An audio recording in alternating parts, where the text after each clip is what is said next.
Hello दोस्तों, स्वागत है आप सभी का ओगी प्रो क्लासेस में। आज के इस वीडियो में कक्षा 9 की वार्षिक परीक्षा 2024 के विज्ञान के पेपर को हल करने वाले हैं, जो कि आपके एग्जाम के लिए बहुत ही इंपॉर्टेंट है। अगर आपका विज्ञान का पेपर नहीं हुआ है तो आज का पेपर बहुत ही इंपॉर्टेंट है। आपके पेपर का कोई भी कोड हो, ऐसा ही क्वेश्चन आपके एग्जाम में आने वाला है। अगर आपका कोड सेम टू सेम मिलता है तो सेम टू सेम यही क्वेश्चन आने वाले हैं। अगर आपके एग्जाम का दूसरा कोड है तो मुझे कमेंट करके बताइए कि आपके एग्जाम का कौन सा कोड है। फिलहाल मैं इस पेपर को हल करता हूँ, इसी से आपके क्वेश्चन आने वाले हैं। ऐसे ही क्वेश्चन आपके सभी कोड के पेपर में आते हैं।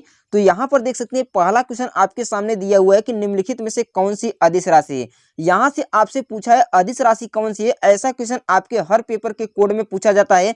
अदिश राशि क्या होती है? ऐसी राशियां जिसमें दिशा की आवश्यकता नहीं होती है लेकिन उसमें परिमाण की आवश्यकता होती है, उसे अदिश राशि कहते हैं। जैसे कि बल हो गया, वेग हो गया, त्वरण हो गया, ये सभी सदिश राशि हैं। जबकि ऊर्जा क्या होता है? एक अदिश राशि होता है। तो इसका ऑप्शन नंबर आपका सी राइट आंसर हो जाएगा।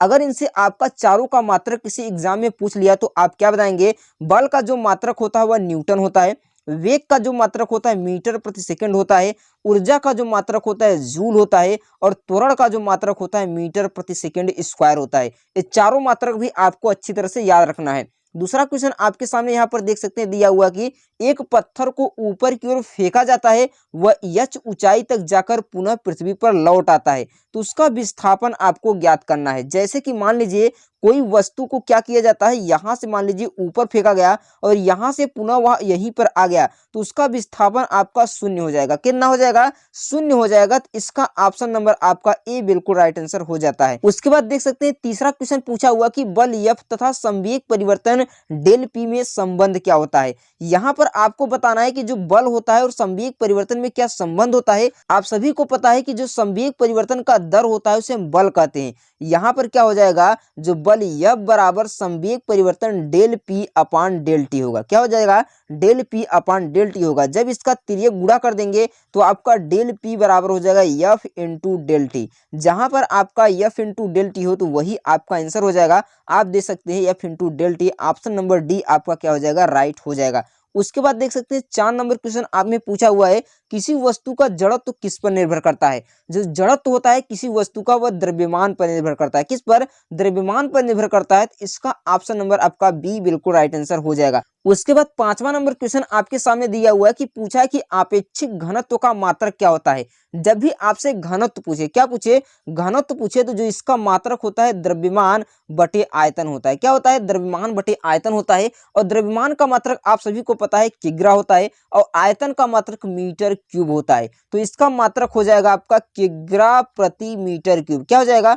किग्रा प्रति मीटर क्यूब हो जाएगा। तो इसका ऑप्शन नंबर आपका बी बिल्कुल राइट आंसर हो जाएगा। उसके बाद 6 नंबर क्वेश्चन आपके सामने दिया हुआ है, कह रहा है कि कार्य का मात्रक क्या होता है। जो कार्य का मात्रक होता है वह जूल होता है। क्या होता है? कार्य का मात्रक जूल होता है। लेकिन आप इसमें ऑप्शन देखेंगे जूल दिया नहीं है। आप जानते हैं कि कार्य जो W बराबर होता है क्या? बल गुणे विस्थापन। क्या होता है? बल गुणे विस्थापन F इंटू एस। जो बल का मात्रक होता है वह न्यूटन होता है और यस का मात्रक मीटर होता है। तो आपका उत्तर क्या हो जाएगा? Newton metre. तो इसका ऑप्शन नंबर आपका बी बिल्कुल राइट आंसर हो जाएगा। उसके बाद 7वां नंबर क्वेश्चन आपके सामने क्या है कि हर्ज किसका मात्रक होता है। जो हर्ज होता है आप सभी को पता है, हर्ज होता है आवृत्ति का मात्रक होता है। किसका? आवृत्ति का मात्रक होता है। तो इसका ऑप्शन नंबर बी बिल्कुल राइट आंसर हो जाएगा।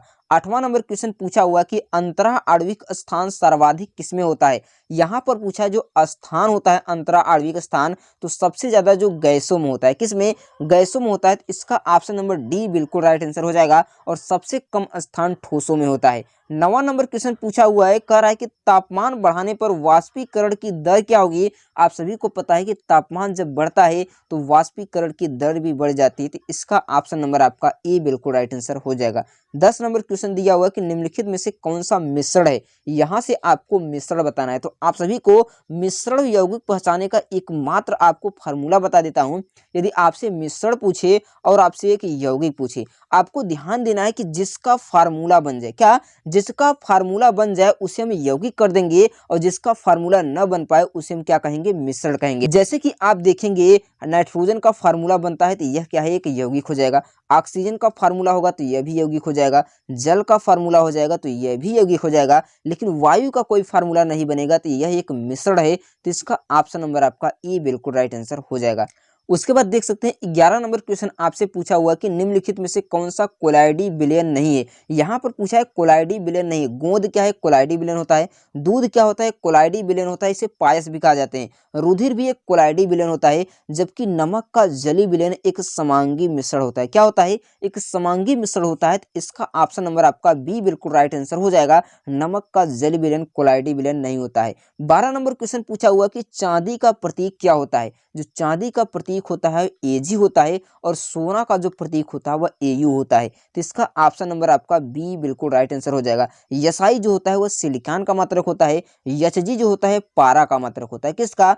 पारा का मात्रक जो होता है एचजी होता है। अगर आपसे पूछे कि न्यूट्रॉन की खोज किसने की थी, जो कि यहाँ पर देख सकते हैं दिया भी हुआ है कि न्यूट्रॉन की खोज किसने की थी, तो न्यूट्रॉन की खोज चैडविक ने की थी। इलेक्ट्रॉन की खोज किसने की थी, तो जे थॉमसन ने किया था। लेकिन प्रोटॉन की खोज पूछे तो रदरफोर्ड ने किया था। उसके बाद 14 नंबर क्वेश्चन पूछा हुआ कि कोशिका की खोज किसने की थी। तो सभी बच्चों को पता होगा कि कोशिका की खोज रॉबर्ट हुक ने 1665 ईस्वी में किया था। कब किया था? 1665 ईस्वी में रॉबर्ट हुक ने कोशिका की खोज किया था। लेकिन अगर आपसे पूछे कि केंद्रक की खोज किसने किया था, तो केंद्रक की खोज रॉबर्ट ब्राउन ने किया था, और कोशिका की खोज रॉबर्ट हुक ने किया था। उसके बाद 15 नंबर क्वेश्चन आपके सामने पूछा हुआ कि कोशिका का नियंत्रण कक्ष कौन सा होता है। यानी जो कोशिका में माइटोकॉन्ड्रिया होते हैं, लाइसोसोम होते हैं, जीवद्रव्य होते हैं, इन सभी को कंट्रोल करने का काम कौन करता है, तो इन सभी को कंट्रोल करने का काम केंद्रक करता है, जिसे हम नाभिक भी कहा जाता है। इसका ऑप्शन नंबर आपका बी बिल्कुल राइट आंसर हो जाएगा। 16 नंबर क्वेश्चन यहाँ से पूछा हुआ कि नारियल का जो रेशा होता है वह क्या होता है।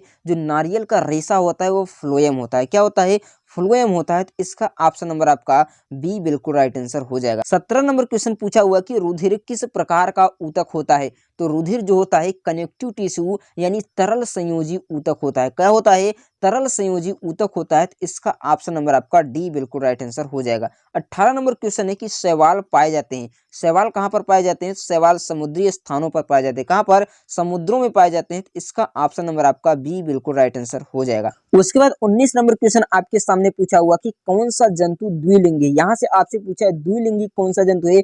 मेढक एक लिंगी है, केचुआ एक लिंगी है, मच्छर एक लिंगी है, जबकि स्केरिस द्विलिंगी है। इसका ऑप्शन नंबर आपका बी बिल्कुल राइट आंसर हो जाएगा। उसके बाद 20 नंबर क्वेश्चन आपसे पूछा हुआ कि पौधों को पोषक प्रदान करते हैं। यहाँ पर ध्यान से देखिए, पौधों को पोषक पदार्थ प्राप्त होते हैं हवा से, पानी से, जल से। तो इन सभी से प्राप्त होते हैं। किनसे? इन सभी से प्राप्त होते हैं। उसके बाद यहाँ पर देख सकते हैं खंड ब है। खंड ब में पहला क्वेश्चन आपके सामने दिया हो, जो कि बहुत ही सरल क्वेश्चन है।